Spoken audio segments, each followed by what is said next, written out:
වස්තුවක් ගත්තොත් පදාර්ථයේ බෙදෙන්න පුළුවන් ආකාර තුන තමයි ඝන ද්‍රව වායු අපි හයේ පන්තිම කතා කරා.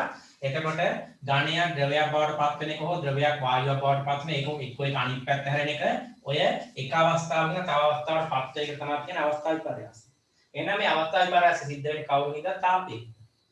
අපි මේකට සරලම උදාහරණය තමයි ඉතින් අයිස් ජලය ජල වාෂ්ප අනිත් පැත්තට ගියොත් ජලය අයිස් වගේ පත් වෙන එක. අයිස් ජලයක් වෙන්න පුළුවන් ජලය අයිස් වෙන්න පුළුවන්. එහෙනම් පදාර්ථ එක් අවස්ථාවක තවත් අවස්ථාවකට පත් වෙන එක තමයි අපි කියන්නේ අවස්ථා විපර්යාසය. මේක වෙන්නේ කවුරු හින්දාද? අපේ පාඩමේ තාපයේ හින්දා. එහෙනම් ලියා ගන්න. පදාර්ථය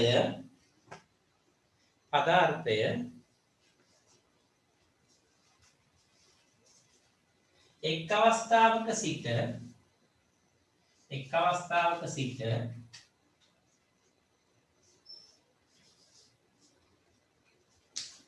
තවත් අවස්ථාවකට පත්වීම.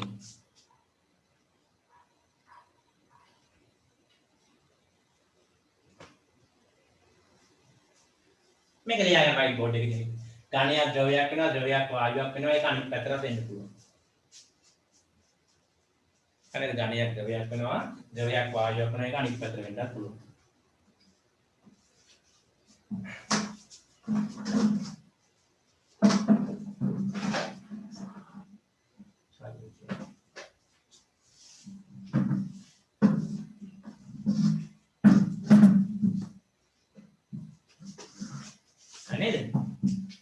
දැන් විතර මේක අපි ඉතින් ලේසියට උදාහරණ ගන්න මේ ජලය. මොකද ජලය තමයි අපිට සාමාන්‍ය ජීවිතයේ එක දවසක ප්‍රැක්ටිකල් එකකින්ම ඝනයක් ද්‍රවයක් කරලා ද්‍රවයක් වායුවක් කරලා අනිත් පැත්තට පත් කරන්න පුළුවන් අපිට ජලය විතර. එහෙනම් මේ අපි උදාහරණ ගන්නේ ජලය. ලියාගමු.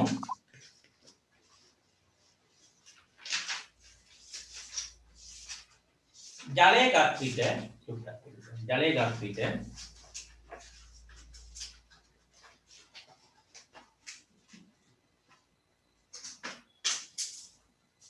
එය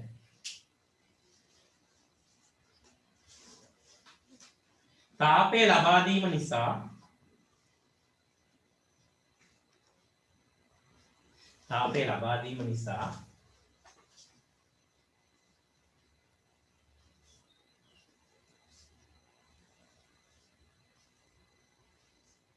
වාෂ්පය බවට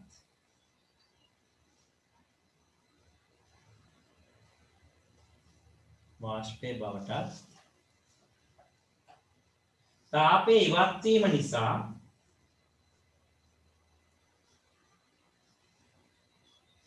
අයිස් බවට පත් වේ. මොකද අපේ පාඩම තාපයනේ. තාපය ඉවත් වීම නිසා අයිස් බවට පත් වේ.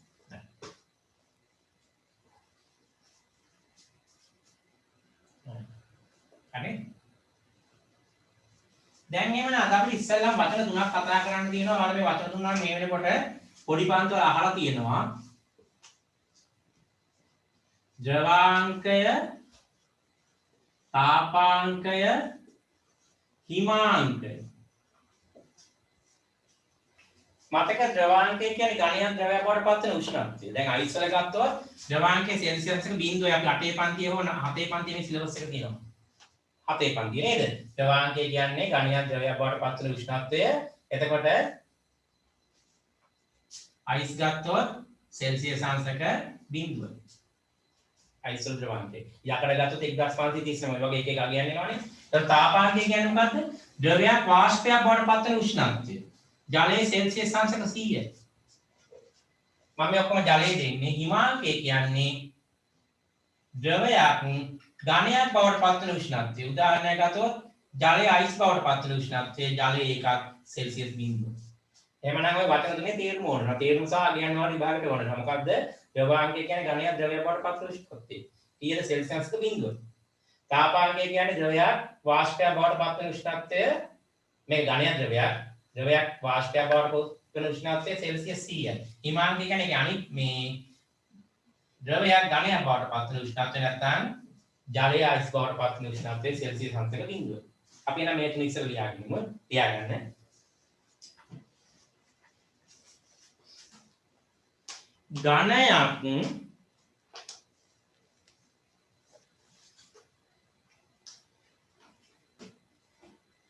ද්‍රවයක් බවට පත්වීම. ඝනයක් ද්‍රවයක් බවට පත්වීම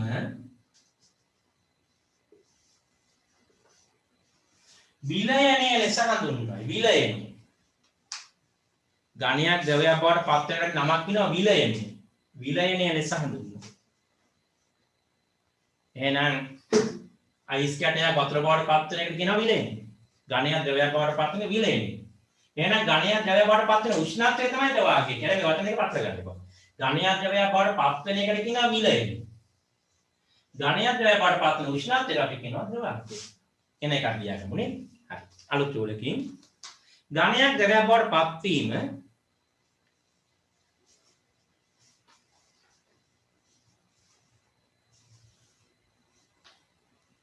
ද්‍රවාංකය. ද්‍රවාංකය.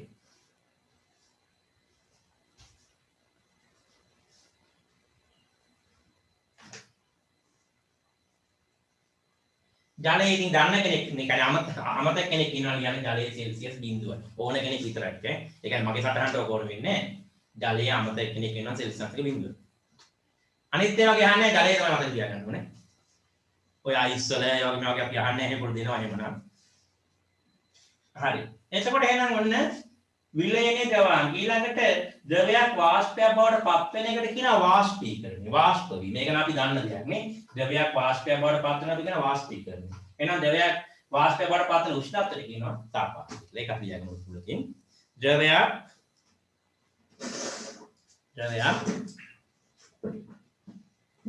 වාෂ්පයක් බවට පත් වීම.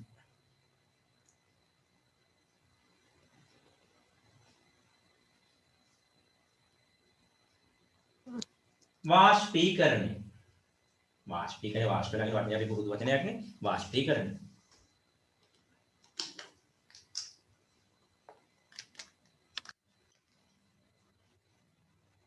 එහෙනම් ඒකේ අර උෂ්ණත්වය කියලා කියන්නේ එහෙනම් අලුත් උඩ කියන්නේ. ද්‍රවයක් වාෂ්පයක් බවට පත් වෙන උෂ්ණත්වය. ද්‍රවයක් වාෂ්පයක් බවට පත් වෙන උෂ්ණත්වය.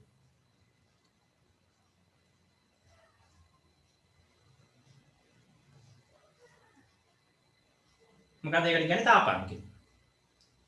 තාපාංකය.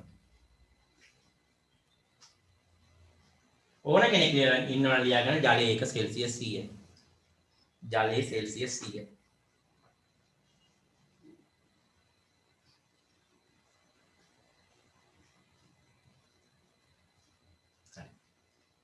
එමනම් ලියාගෙන හිමාංකය. ඒතර හිමාංකය කියන අංකය කියනවා කියන්නේ අනිවාර්යයෙන් ඉලක්කමක් තියෙන්න ඕන.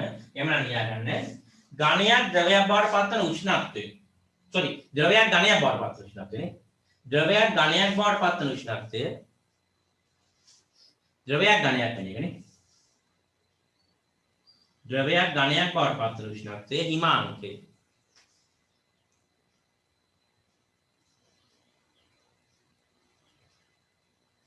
හිමාංකය.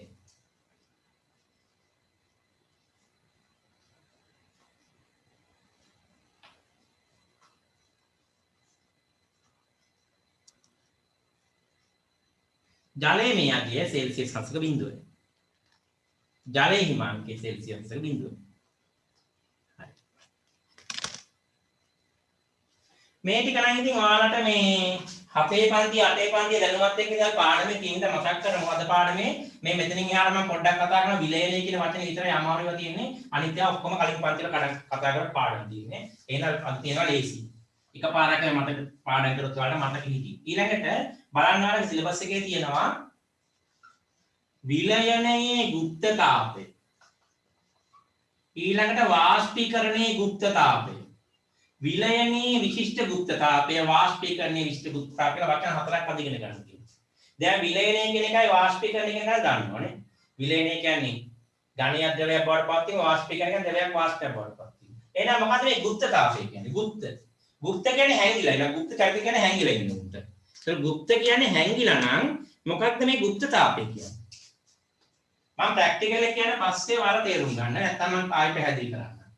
ඔන්න අපි අයිස් කැටය අයිස් ටිකක් අරගෙන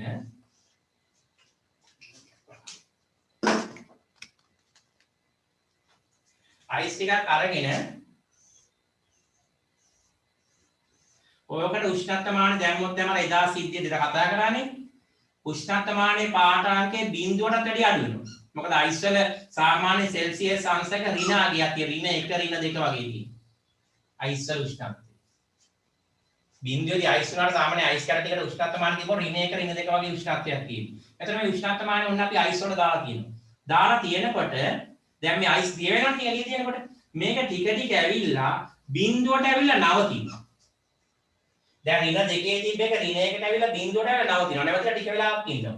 ඊට පස්සේ මේ අයිස් ටික ඔක්කොම ජලය උනාට පස්සේ තමයි මේක ආපහු 1 2 3 4 5 කිය වෙන්නේ. එහෙමනම් පරිසරයේ තාපය ගත්තා.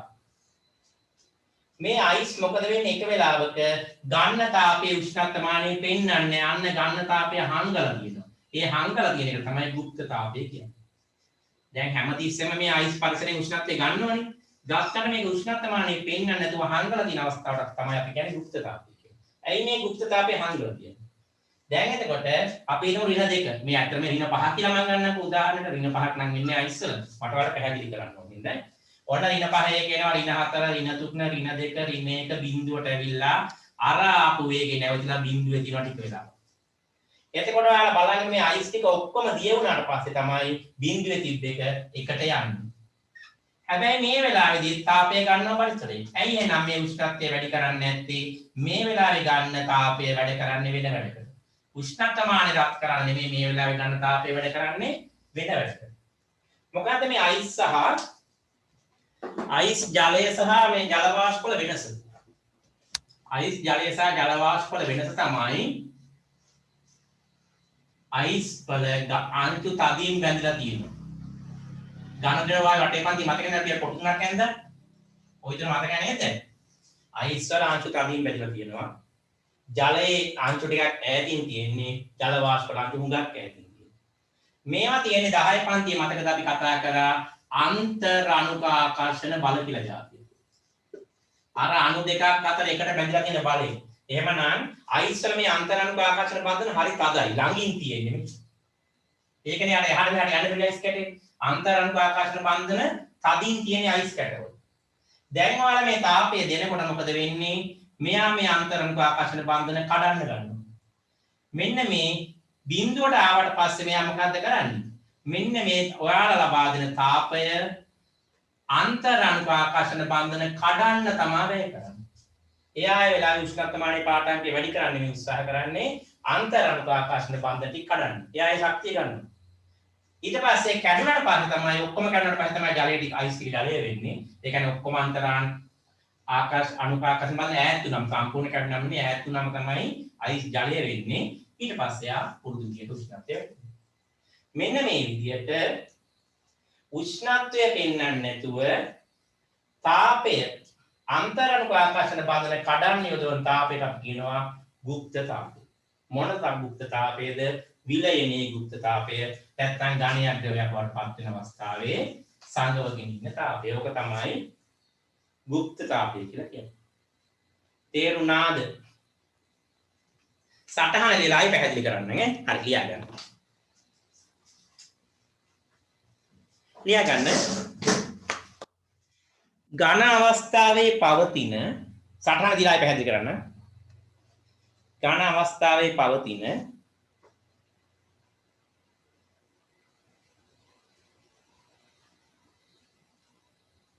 අයිස් වල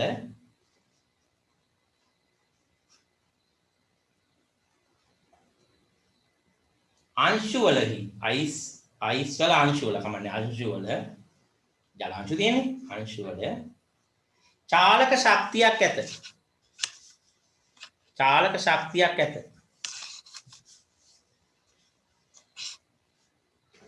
මතක කෙල්වින් කිව්වා ජලයේ චාලක ශක්තිය නැති වෙන්න අංශුවක චාලක ශක්තිය නැති වෙන්න ඍණ 273ට යන්න ඕනේ කියලා. මොකද අයිස් තියෙන ඍණ 5 වගේනේ. එතකොට ඉතින් කොහොමද චාලක ශක්තියක් තියෙන්න ඕනේ? ඍණ 273 කියන නැති වෙන්න පුළුවන්.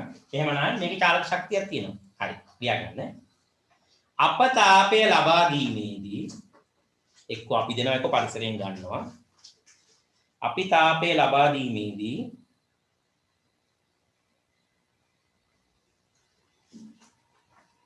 චාලක ශක්තිය වැඩි වෙනවා.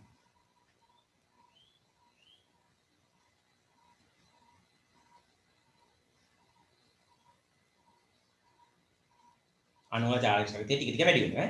චාලක ශක්තිය වැඩි වෙනවා.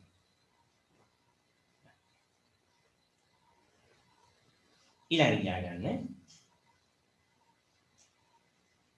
තාපය තවදුරටත් සැපීමේදී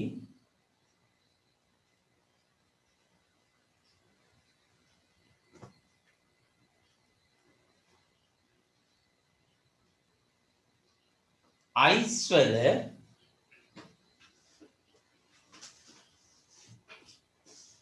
වල ජලාණු එකිනෙකට තදින් බැඳී ඇති අයිස් වල ජලාණු එකිනෙකට තදින් බැඳී ඇති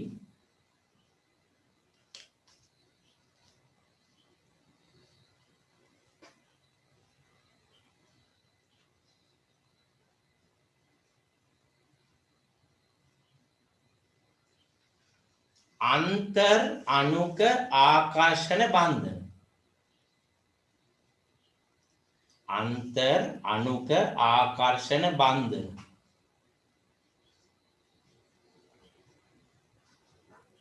ඉරා කැඳ ගත්තත් කමක් නැහැ. अंतर अणुक आकर्षण बंधन ලිහිල් වී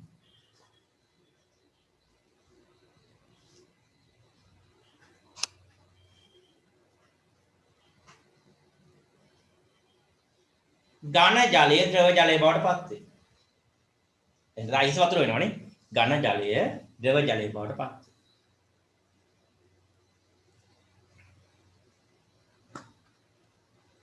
හරි. දැන් එහෙනම් මං කියන්න කලින් ඔයාලම තනියම කල්පනා කරන්න වාෂ්ප වෙන්නේ කොහොමද කියලා දැන්. ජලය වාෂ්ප වෙන්නේ කොහොමද? ජලය වාෂ්ප වෙලා කියන්නේ ජලය නැති වෙලාම වෙනවනේ. එහෙනම් ජලය වාෂ්ප වෙන්නේ කොහොමද? ඔයාලා තනියම තියෙන එක ජලය වාෂ්ප වෙන්නේ කොහොමද? ඒකට අන්තර අණුක ආකාශය මැද සම්බන්ධයක් තියෙනවා. මොකද්ද වෙන්නේ? ඔයාලා තවදුරටත් තාපයේ සපයද්දී අණු වල චාලක ශක්තිය තවත් වැඩි කරගන්නවා. වැඩි කරගෙන මේක අවස්ථාවක අර ඈත් වෙච්ච අන්තර අණුක ආකාශයේ බඳින කැඩෙනවා. කැඩිලා ජල අණු වෙන් වෙනවා. වෙන් වුණාට පස්සේ තනියම එයා වාෂ්ප වෙනවා. එහෙනම් ජලය වාෂ්ප වෙන විදිහට. අන්තර අණුක ආකාශයේ බඳින බිඳී ගිය ගමන් වායුවක් ඒක. වායුක අන්තර අණුක ආකාශයේ බඳින අඩු වෙන. එතකොට එයා බිඳලා ගියාම එයා වායුවක් වඩපත් වෙනවා. එහෙමනම් ජලය වාෂ්ප වෙන විදිහ. අපි ඒකත් ලියාගමුනේ. ලියා ගන්න. මේක හැබැයි 10 විදිහට කතා කරා. කමන්නේ. ජලයට තවදුරටත් තාපය සැපීමේදී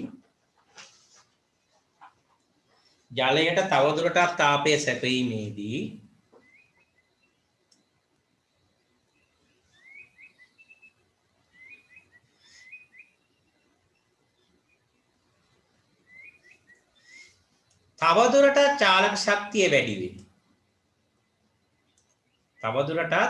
චාලක ශක්තිය වැඩි වේ.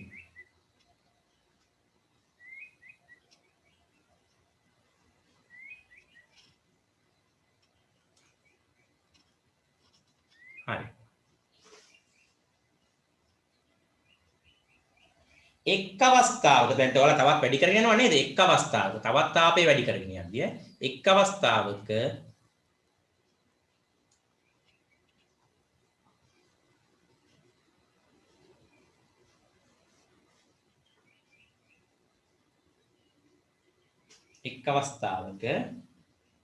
अंतर अणुक आकर्षण बंधन बिंदी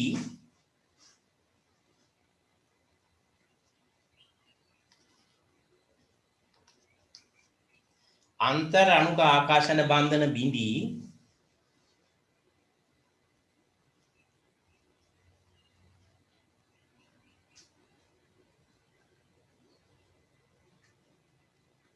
ජලාණු වාෂ්ප වන අවස්ථාවකටපත් වේ. ඔන්න ජලාණු වාෂ්ප වෙන පටන් ගන්නවා. ජලාණු වාෂ්ප වන අවස්ථාවකටපත් වේ.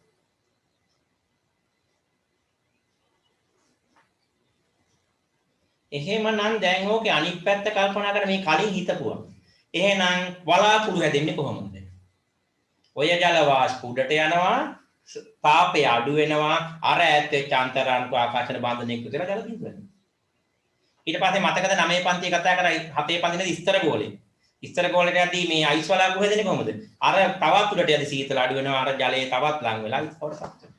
ඔන්න ඔක තමයි. ඉතින් ඔය සාමාන්‍ය මෙච්චර කල් කතා කරපුවා අපිට තර්ක කරලා හිතන්න වෙන්නේ. ඔන්න ඔවා තමයි ඉගෙන ගන්න තියෙන්නේ. හරි නේද?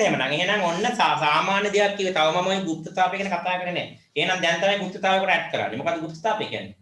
අර අයිස් ජලය වෙන අවස්ථාවේ අන්තර් අණුක ආකර්ෂණ බන්ධන ඈත් කරන්න ලබා ගන්න තාපයේ උෂ්ණත්වය වැඩි කරන්න නැත්නම් ලබා ගන්න තාපය අපිට පෙන්වන්නේ. තාපය අපිට පෙන්වන්නේ කොහොමද? උෂ්ණත්වමානයේ පාඨාංකය වැඩිලා. උෂ්ණත්වමාන පාඨ මතක නේද? අපිට තාපයේ පෙන්වන්නේ උෂ්ණත්වමානයේ පාඨාංකය වැඩි කරලා. නැත්නම් ඇඟිල්ල දාගෙන ඉඳොත් ඇඟිල්ල රත් වෙලානේ. ඉතින් අපිට මේ වගේ දෙයක එක බලන්න බැන්න අපි කියන්නේ උෂ්ණත්වමානයේ පාඨාංකය වැඩි කරන්නේ අපි පෙන්වන්නේ නැහැ. ආන් අර වැඩේට යොදා ගන්න තාපයට කියනවා গুপ্ত තාපය.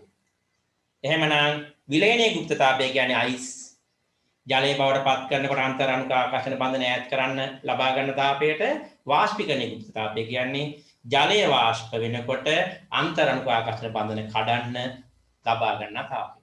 ඇයි গুপ্ত කියන්නේ අපිට පෙන්වන්නේ නැති හින්දා. එයා උෂ්ණත්වමානය පෙන්වන්නේ නැහැ. ඒ වචන දෙකක් පැහැදිලි කරගමු නේද? හරි. ලියා ගන්නකෝ.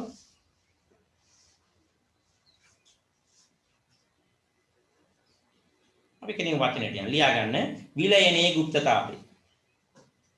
විලයනයේ গুপ্ত තාපය.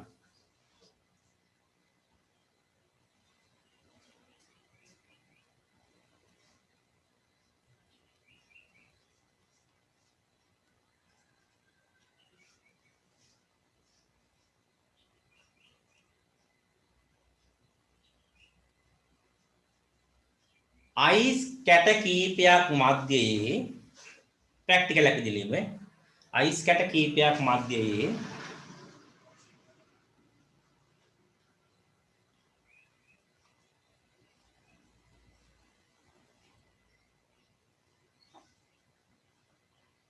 උෂ්ණත්වමානයක්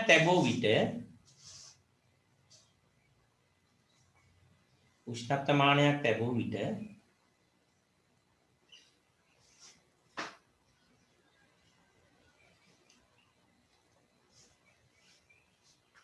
සෙල්සියස් බිඳුවට මඩක් පහතට යයි.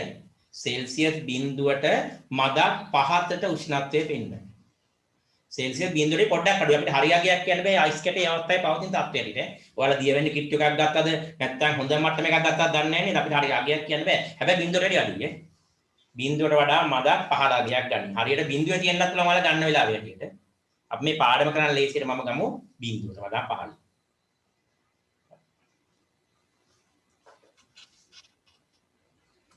අලුත් ටූලකින්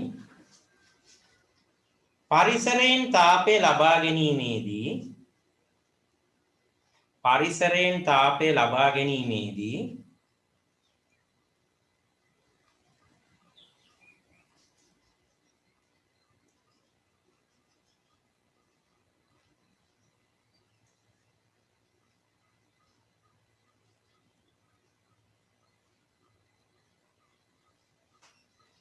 උෂ්ණත්වමානයේ පාඨාංකයේ ක්‍රමයෙන් වැඩි වෙයි. චුට්ට වැඩි වෙනවා ඈ. උෂ්ණත්වමානයේ පාඨාංකයේ ක්‍රමයෙන් වැඩි වෙයි.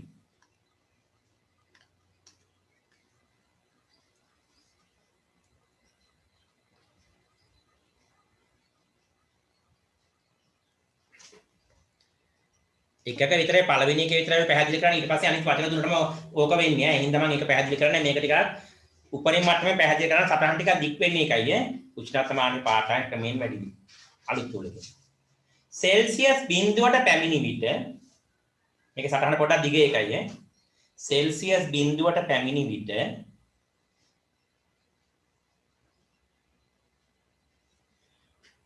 තාපය ලැබුණද පරිසරයෙන් ලැබෙනවනේ තාපය ලැබුණද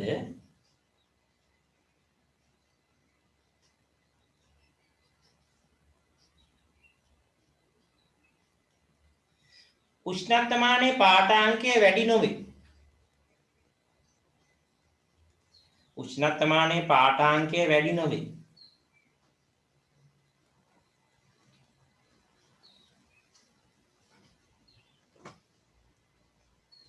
හේතුව මේක වැඩි නැහැ නේද ළමයි?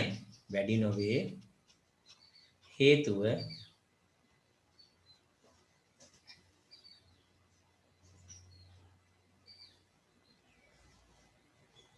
අන්තර් අණුක ආකර්ෂණ බන්ධන බිඳීම සඳහා ඈත් කිරීමකට බිඳීම කියන වචන කියමුකෝ.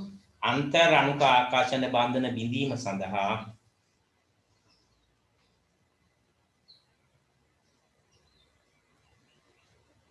මෙම තාපය ගනි. මොකද යාට වැඩ දෙකක් කරන්න බෑ. එක වැඩයි තාපයෙන් කරන්නේ. මෙම තාපය ගනි.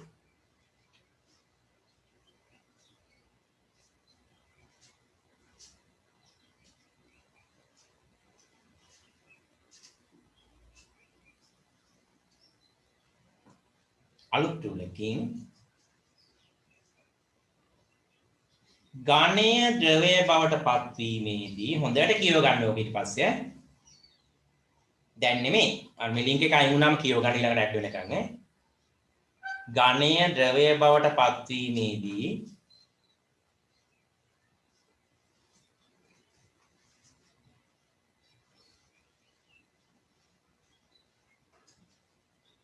ඕන්නේ නැහැ නේද ලියන්න අයිස් ජලය වෙනවා කියන එක ඕන්නේ නැහැ නේ. එහෙම ඕන කෙනෙක් ඉන්නවා ලියා ගන්න අයිස් ජලය වීමේදී කියලා. ඝනයේ ද්‍රව්‍ය බවට පත්වීමේදී උෂ්ණත්වය නැත්නම් උෂ්ණත්වය නොපෙන්වමින් උෂ්ණතමානයේ පාඨාංකය පෙන්වන්නේ නැහැ කියන තමයි මම කියන්නේ. උෂ්ණත්වය නොපෙන්වමින්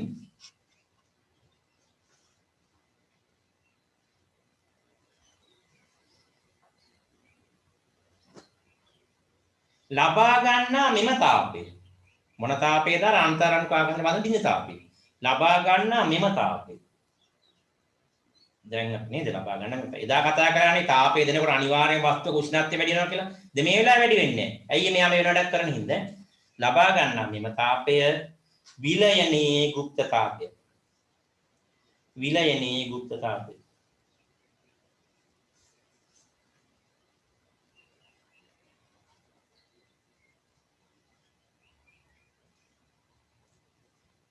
වරහන් ඇතුලේ ලියා ගන්න උෂ්ණත්වමානයේ පාඨාංකය 1 වනුයේ දැන් බිඳුවෙන් තවම බිඳුව තියෙන්නේ.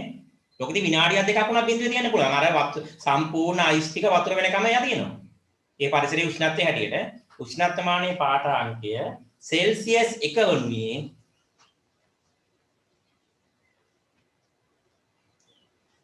අයිස් සම්පූර්ණයෙන් ජලය වූ විට ඒ කියන්නේ වෙලාව අපිට කියන්න බෑ පරිසරයේ දින උෂ්ණත්වයත් එක්ක. අයිස් සම්පූර්ණයෙන් ජලය වූ විට. එතකොට තමයි එක වෙන්නේ. ඊට පස්සේ යනවා 2 3 4 ආයි 100 වෙනකම් යනවා. කැඩි කැඩි ඇහෙන්නේ ඔව්.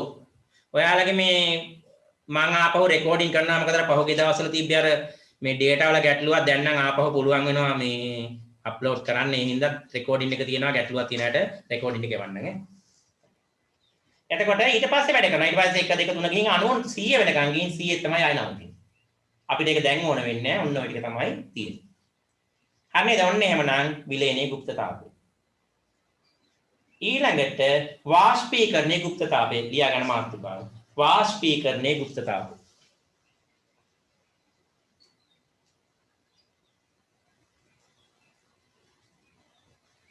ඉස්කෝලේ පණිවිඩ ටිකකුත් තියෙනවා එකක් කියන්නම් මේ කොටස ඉවර කරලා. වාෂ්පීකරණයේ ගුප්තතාවය. දැන් මම අත්තර සටහන් දෙන්න ඕනේ නැහැ. මොකද මට කෙටියෙන් කියන්න තියෙන්නේ. අහගන්න. අර විදිහට ජලය සෙල්සියස් අංශක 100ට ගියාට පස්සේ උෂ්ණත්වමානයේ පාඨාංකය ටික වෙලාවක් වැඩි වෙන්නේ නැහැ. ඇයි වැඩි වෙන්නේ නැත්තේ? අනුකාකර්ෂණ බන්ධන සම්පූර්ණයෙන් කඩන්නේ. ඔක්කොම කැඩුවාට පස්සේ තමයි යා මේ ඊට පස්සේ වැඩි කරන්නේ. එහෙනම් ඔය ටික ඇතිනේ සටහනට. එහෙනම් ලියා ගන්න. හරි.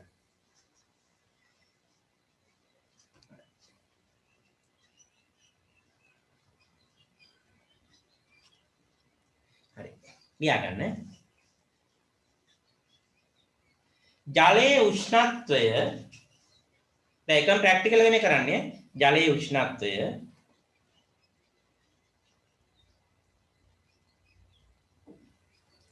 සෙල්සියස් අංශක 100 දක්වා පැමිණි පසු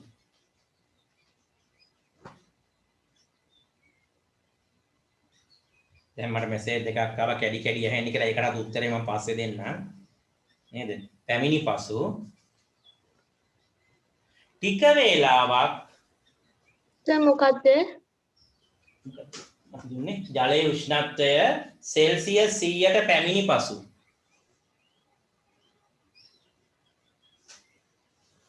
ටික වේලාවක්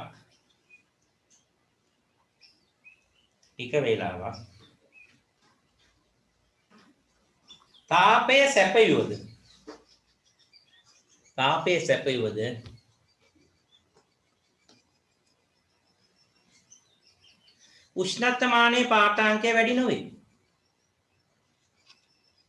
උෂ්ණත්වමානයේ පාඨාංකය වැඩි නොවේ.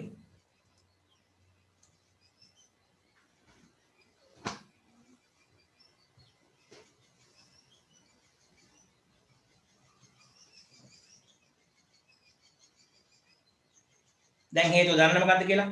අපි කියන්නේ හේතුව ලබා ගන්නා තාපය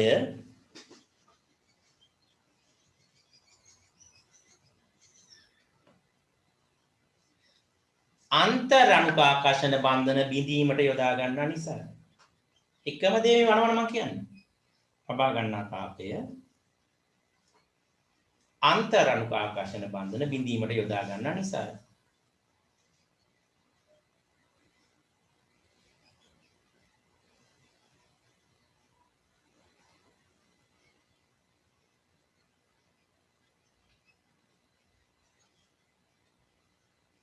මෙලෙස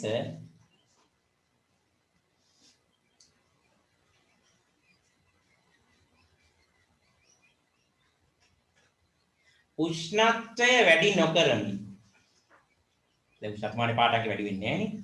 උෂ්ණත්වය වැඩි නොකරමින්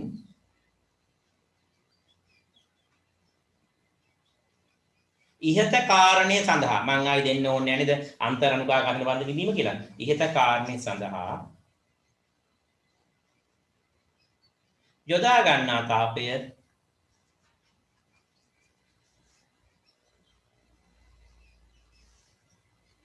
වාෂ්පීකරණයේ ගුප්තතාවය. ආයෙ පාරක් කියන්නකෝ.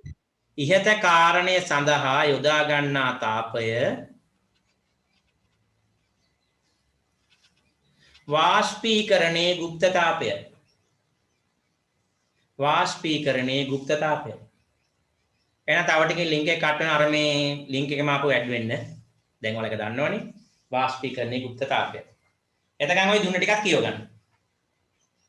මම ඊටු එකම කියන්න නැත්නම් භාගය කියලා නවත්තන්න වෙනවා.